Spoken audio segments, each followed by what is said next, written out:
നമസ്കാരം പ്രിയ സുഹൃത്തുക്കളെ. ജീവിതം എന്നത് ഒരു പുഴ പോലെയാണ്.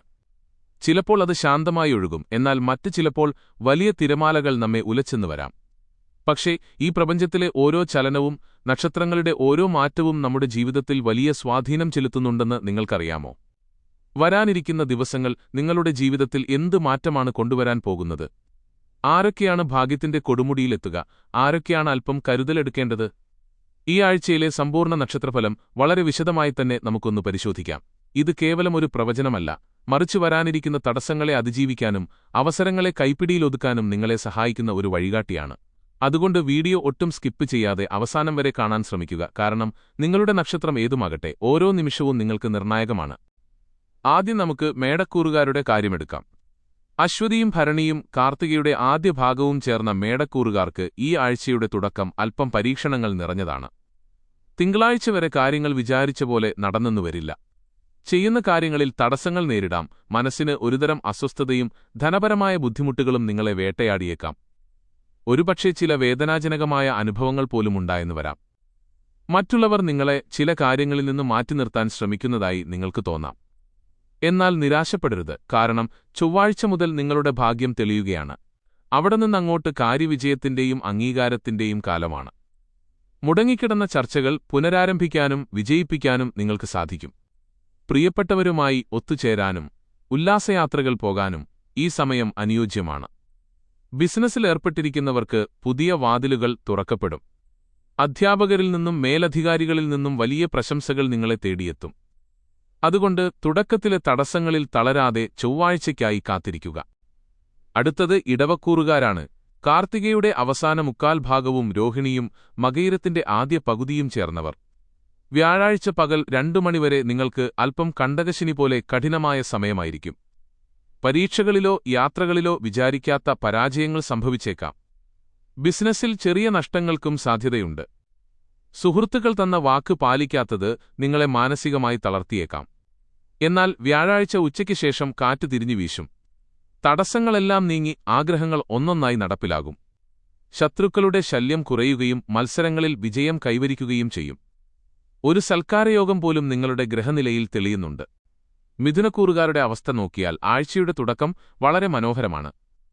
തിങ്കളാഴ്ച വരെ നിങ്ങൾ തൊട്ടതെല്ലാം പൊന്നാകും.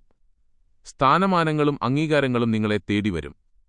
എന്നാൽ ചൊവ്വാഴ്ച മുതൽ കാര്യങ്ങൾ അല്പം ശ്രദ്ധിക്കണം. പരീക്ഷകളിൽ പരാജയപ്പെടാനോ വേണ്ടപ്പെട്ടവരുമായി അഭിപ്രായ വ്യത്യാസങ്ങൾ ഉണ്ടാകാനോ സാധ്യതയുണ്ട്.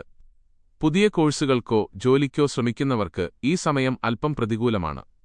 ഈ ഘട്ടത്തിൽ ക്ഷമയോടെ കാത്തിരിക്കുക എന്നതാണ് ഏക പോംവഴി. കർക്കടകക്കൂറുകാരെ സംബന്ധിച്ച് തുടക്കത്തിൽ അല്പം വാക്കുകൾ സൂക്ഷിക്കുന്നത് നന്നായിരിക്കും. തിങ്കളാഴ്ച വരെ കലഹങ്ങൾക്കും ശത്രുശല്യത്തിനും സാധ്യതയുണ്ട്. അഭിമാനത്തിന് ക്ഷതമേൽക്കുന്നയൊന്നും ചെയ്യാതിരിക്കുക. എന്നാൽ ചൊവ്വാഴ്ച മുതൽ വ്യാഴാഴ്ച ഉച്ചവരെ നല്ല സമയമാണ്. പരീക്ഷകളിൽ വിജയിക്കാനും ആരോഗ്യം മെച്ചപ്പെടാനും ഈ സമയം സഹായിക്കും. പക്ഷേ വ്യാഴാഴ്ച ഉച്ചയ്ക്ക് ശേഷം വീണ്ടും മനസ്സിൽ അനാവശ്യമായ ആശങ്കകളും ഇച്ഛാഭംഗവും വന്നുചേരാം. ഒരു റോളർ കോസ്റ്റർ പോലെയാണ് ഈ ആഴ്ച നിങ്ങളുടെ ജീവിതം. ചിങ്ങക്കൂറുകാർക്ക് തിങ്കളാഴ്ച വരെ സന്തോഷത്തിന്റെ ദിനങ്ങളാണ്. ആരോഗ്യവും മനസ്സിനിഷ്ടപ്പെട്ട ഭക്ഷണവും പുതിയ സൗഹൃദങ്ങളും നിങ്ങളെ തേടിയെത്തും. ചൊവ്വാഴ്ച മുതൽ വ്യാഴാഴ്ച ഉച്ചവരെ ചില നഷ്ടങ്ങൾക്കും പരാജയങ്ങൾക്കും സാധ്യതയുണ്ട്. കൂടെ നിൽക്കുന്നവർ പോലും ചിലപ്പോൾ അകന്നുപോയെന്നു വരാം. എന്നാൽ വ്യാഴാഴ്ച ഉച്ചയ്ക്ക് ശേഷം വീണ്ടും ഭാഗ്യം നിങ്ങളുടെ വാതിലിൽ മുട്ടും. സമ്മാനങ്ങൾ ലഭിക്കാനും ഉല്ലാസനിമിഷങ്ങൾ പങ്കുവയ്ക്കാനും ഈ സമയം വളരെ അനുകൂലമാണ്. കന്നിക്കൂറുകാർക്ക് അല്പം ജാഗ്രത വേണ്ട സമയമാണ്.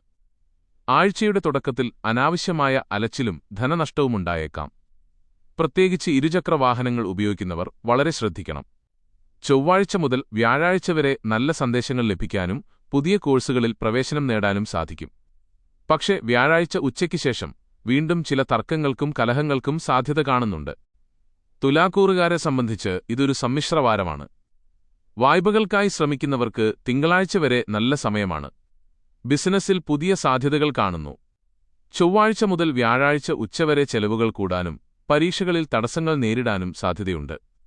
എന്നാൽ വ്യാഴാഴ്ച ഉച്ചകഴിഞ്ഞ് നിങ്ങളുടെ പഴയ പ്രതാപം തിരികെ ലഭിക്കും. കുടുംബത്തോടൊപ്പം സന്തോഷകരമായ നിമിഷങ്ങൾ ചിലവഴിക്കാൻ നിങ്ങൾക്ക് സാധിക്കും. വൃശ്ചികക്കൂറുകാർക്ക് വ്യാഴാഴ്ച ഉച്ചവരെ സുവർണകാലമാണ്.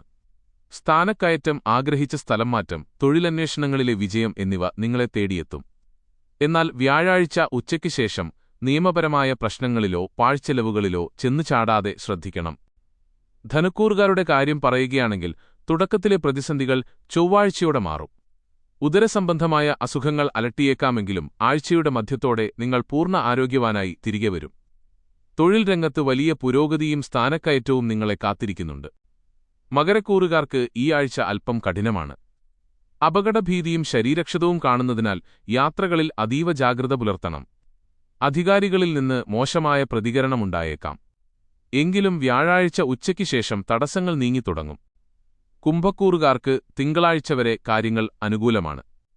ചർച്ചകളിൽ വിജയിക്കാനും നിയമപരമായ കാര്യങ്ങളിൽ അനുകൂല വിധി നേടാനും സാധിക്കും.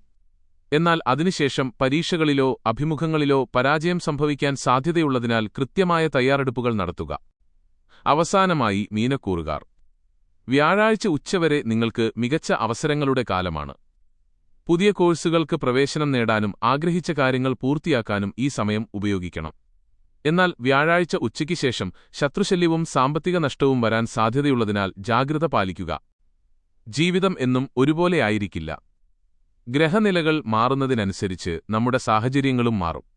ഈ പ്രവചനങ്ങൾ മുൻകൂട്ടി കണ്ട് ശ്രദ്ധയോടെ നീങ്ങിയാൽ വരാനിരിക്കുന്ന ഏതൊരു പ്രതിസന്ധിയെയും നമുക്ക് മറികടക്കാൻ സാധിക്കും. ഈ വിവരങ്ങൾ നിങ്ങളുടെ സുഹൃത്തുക്കൾക്കും ബന്ധുക്കൾക്കും ഷെയർ ചെയ്യുക. എല്ലാവർക്കും നല്ലൊരു വാരം ആശംസിക്കുന്നു. നന്ദി.